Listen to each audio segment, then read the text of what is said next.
पाकिस्तानी हुकूमत ने शहबाज शरीफ ने और अपने सारे आर्मी ऑफिसर्स ने हमारे पाए पकड़ा, क्योंकि वो बांग्लादेश की जो ऑर्डिनेंस फैक्ट्री है वो उसके हाथ में लेना चाहते हैं। हमारे एकमात्र दुश्मन है पाकिस्तान, एकमात्र बताइए मुजाहिद साहब। ख्याल है कि भारत ने सारे कुत्ते ही पाले हुए हैं, गलतफहमी पालने का उनके पास मौका ही नहीं है। उन्हें ये पता है कि इनकी फौज गई है, इस बात को समझे। ये नहीं गए, चीफ गए हैं, फौज के कमांडर गए हैं, वो जाके कमांडर से मिले हैं। अपने वीएन से कोई एक फैसला कर लेना दानिशमंदी नहीं होती है।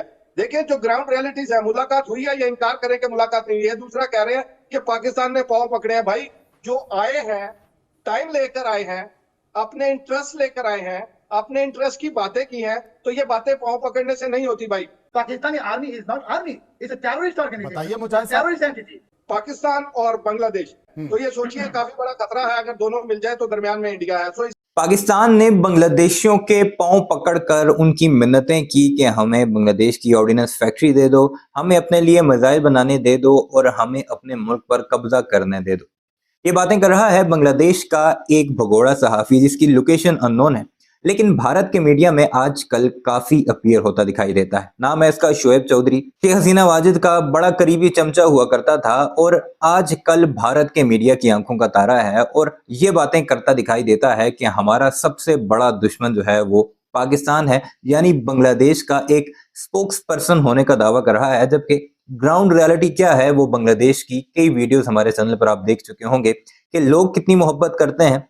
मौजूदा सरकार कितनी पाकिस्तान से कुर्बत रखने की कोशिश कर रही है कि उसने अपनी आर्म्ड फोर्सेस के पीएसओ यानी प्रिंसिपल स्टाफ ऑफिसर को एक हाई रैंक्ड ऑफिसर्स के साथ पाकिस्तान के दौरे पर भेजा और पाकिस्तान में आकर उन्होंने सियासी और अस्करी क़यादत से न सिर्फ मुलाकात की बल्कि पाकिस्तान के कई अहम मंसूबों में न सिर्फ इन्वेस्टमेंट करने बल्कि पाकिस्तान से डिफेंस के बड़े बड़े इक्विपमेंट्स भी मांगे हैं, जिनमें JF-17 थंडर सरे फहरिस्त है। और साथ ही साथ बांग्लादेश की जो ऑर्डिनेंस फैक्ट्री है, यानी बांग्लादेश का जो लोकल जितना भी असलहा बन रहा है उसमें 100 पाकिस्तानी इंजीनियर्स को भी बुलाया है। और ये बांग्लादेशी सहाफी चमचा भारत के मीडिया में जाकर ये कह रहा है कि पाकिस्तान जो है वो बांग्लादेश की मिन्नतें कर रहा है कि हमारे साथ ताल्लुकात बेहतर करो। पहली बार पाकिस्तान की नेवल जो एक दुनिया की टॉप की एक्सरसाइज जो होती है जिसमें कई ममालिक शामिल होते हैं, उसमें बांग्लादेश भी आ रहा है, उसकी नेवी के ऑफिसर्स आ रहे हैं, उनकी शिप्स वगैरह हिस्सा लेंगी। अमन नाम है उन जंगी मशकों का। तो सवाल ये पैदा होता है कि ये चमचा आखिर किसे खुश करने की कोशिश करता है, और बड़ा जबरदस्त जवाब दिया है पाकिस्तानी सहाफी ने जो कि उसी पैनल में मौजूद थे। जरा वो सुनिएगा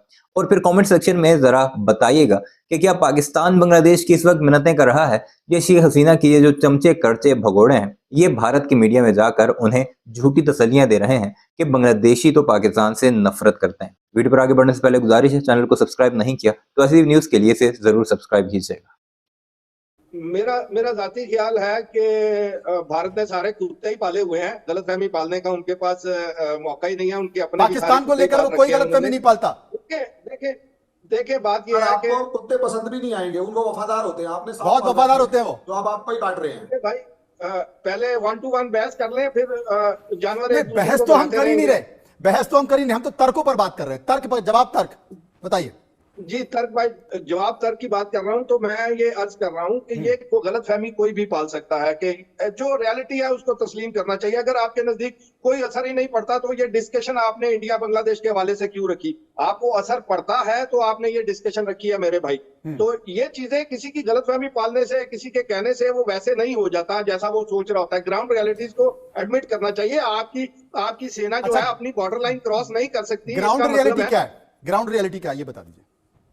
ग्राउंड रियलिटी ये है कि एक बॉर्डर लाइन है जिसके दोनों तरफ ममालिक है, कोई अपनी बॉर्डर लाइन क्रॉस नहीं कर सकता, चाहे वो दूसरे को माने, गलतफहमी रखे या जो भी रखे। लेकिन एक हकीकत है कि ये दोनों मुल्क अपनी अपनी जगह बसते हैं। बांग्लादेश अभी तो कुछ दिनों पहले हम लोग घर में घुसकर मार के आए थे। पहले बात सुन लीजिए कि फिर आप सवाल कर दिया कीजिए। इंडिया का जो डिफेंस बजट है उसका इतने इंक्रीज किए जाने का सिर्फ एक रीजन है जो मुझे वैलिड रीजन नजर आ रहा है, वो ये है कि पाकिस्तान और बांग्लादेश दोनों इंडिया के डिफरेंट एंड्स पे बैठे हैं। इंडिया दोनों के दरमियान में है। तो ये सोचिए काफी बड़ा खतरा है अगर दोनों मिल जाए तो दरमियान में इंडिया है। सो इसलिए उन्हें अपना डिफेंस बजट उसको सामने रखते हुए इंक्रीज करना चाहिए था। ये उन्होंने अपने लिए एक अच्छा इकदाम किया है इंडिया ने। मुजाहिद साहब, शोएब चौधरी उंगली कर रहे हैं, मुझे लगता है आपको लेकर इशारा है। हाँ शोएब साहब बताइए। धन्यवाद। देखिए हरिमोहन साहब ने जो बताया है वो सही बताया। ये पाकिस्तानी जो कह रहे हैं कि बांग्लादेश पाकिस्तान बिल के भारत के ऊपर ये तो पाकिस्तान की कोशिश मैंने है, हरगिज ये नहीं कहा। पाकिस्तान की ख्वाब है। मैं कहता हूँ प्लीज मेरे बात सुनिए, आप जब बात किया मैंने कुछ आवाज नहीं किया। और ये मुजाहिद साहब ने कहा कि बांग्लादेशी आर्मी ऑफिसर गए तस्लीम करने के पाकिस्तान। नो, पाकिस्तानी हुकूमत ने शहबाज शरीफ ने और अपने सारे आर्मी ऑफिसर ने हमारे पाए पकड़ा, क्योंकि वो बांग्लादेश की जो फाइनल ऑर्डिनेंस फैक्ट्री है वो उसके हाथ में लेना चाहते हैं, कब्जे में लेके यहाँ हथियार बना के आतंकवादी को बेचेगा और बांग्लादेश के अंदर वो आपकी पाकिस्तानी शाहीन को मिसाल की बांग्लादेश वर्जन बना के ये पूरे रीजन में दुनिया में आतंकवादी फैलाने के पाकिस्तान का काम ही है।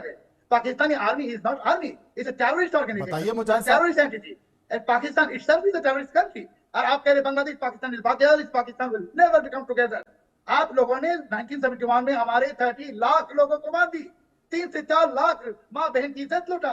हमारे एकमात्र दुश्मन है पाकिस्तान, एकमात्र दुश्मन। बताइए मुजाहिद साहब, आप कह रहे हैं कि एक तरफ पाकिस्तान एक तरफ बांग्लादेश, दोनों मिल जाएंगे तो भारत बीच में आ जाएगा, और बांग्लादेश से आपके लिए क्या संकेत निकल कर आ रहा है? देखिए, ये तो बांग्लादेश की ऑफिशियल स्टेटमेंट तो नहीं दे रही है, मेरी तरह पत्रकार है, लेकिन इन्हें ये पता है कि इनकी फौज गई है। इस बात को समझे, ये नहीं गए, चीफ गए हैं, फौज के कमांडर गए हैं, वो जाके कमांडर से मिले हैं। बात को उसी तरह अंडरस्टैंड करें जिस तरह मौजूद है। अपने वीएन से कोई एक फैसला कर लेना दानिशमंदी नहीं होती है। देखिए, जो ग्राउंड रियलिटीज है, मुलाकात हुई है, ये इनकार करें कि मुलाकात नहीं हुई है। दूसरा कह रहे हैं कि पाकिस्तान ने पांव पकड़े हैं। भाई, जो आए हैं टाइम लेकर आए हैं, अपने इंटरेस्ट लेकर आए हैं, अपने इंटरेस्ट की बातें की हैं, तो ये बातें पांव पकड़ने से नहीं होती भाई। बायलैटरल होते हैं, एक दूसरे के बराबरी के ताल्लुकात रहते हैं दोनों, जब भी कोई स्टेट के लोग मिलते हैं। देखिए, जो बांग्लादेश के आर्मी ऑफिसर गया था वो बांग्लादेश के आर्मी का चीफ है नहीं, और वो जो आर्मी के ऑफिसर गए थे उसके ऊपर अभी बहुत मुसीबत है। और आप जो करें, आप तो एक स्वीकार करते हैं कि पाकिस्तानी आईएसआई का चीफ बांग्लादेश में आया था और 4 ऑफिसर के साथ, और आके यहाँ बांग्लादेश में जो उल्फा की आतंकवादी कैंप ये रिस्टोर उल्फा के आतंकवादी कैंपों में जाकर उन्होंने निरीक्षण किया, देखा कि कैसे चल रहे हैं, फल फूल रहे हैं कि नहीं है, इनको क्या मदद है, हम इनको मदद दे सकते हैं, कैसे ये भारत में आतंकवाद फैलाएं। क्यों शोएब साहब, सही बोल रहा हूं उनका मकसद ही है। देखिए, आप लोग बड़ा गलतफहमी का शिकार है। पाकिस्तान आतंकवाद का शिकार है पिछले 20 साल से। जितने हमले हुए हैं पाकिस्तान में, आप दुनिया के किसी और मुल्क में उतने हमले हुए दिखा दे। तो पाकिस्तान खुद उससे बहुत ज्यादा मुतासर रहा है, पाकिस्तान बहुत ज्यादा बर्दाश्त करता रहा है, और पाकिस्तान ने ये नेटवर्क्स भी ब्रेक किए हैं। अगर आप उसामा बिन लादेन की बात कर रहे थे तो उसमें CIA का कमाल नहीं है, वो भी ISI ने ट्रेस करके दिया उन्हें। मतलब आप पालोगे भी, अपनी जमीन का इस्तेमाल भी होने दोगे, आप पालोगे भी और फिर ट्रेस करके दे दोगे। अरिमोन जी क्या कहेंगे? सर देखिए, अभी है ना सबसे बड़ी बात, अभी मैं एक चीज ये कहना चाहूंगा, जब भी कोई पाकिस्तानी मेरे भाई कहना शुरू कर दे तो वे समझ लीजिएगा कि उनके फैक्ट्स हल्के पड़ रहे हैं। हाँ। वो कुछ बोल नहीं पा रहे, तो इसलिए वो एक कॉर्डियल थोड़ा सा करके मामले को पीठ में छुरा घोंपने की तैयारी कर रहे हैं। जब भी मेरे भाई करे तो वो डिफेंसिव मोड में आते हैं। वीडियो अपने मुलाहिज़ा की कमेंट सेक्शन में इस बारे में अपनी राय का इजहार जरूर कीजिएगा, और चैनल को सब्सक्राइब नहीं किया तो जाते जाते उसे भी जरूर सब्सक्राइब कीजिए।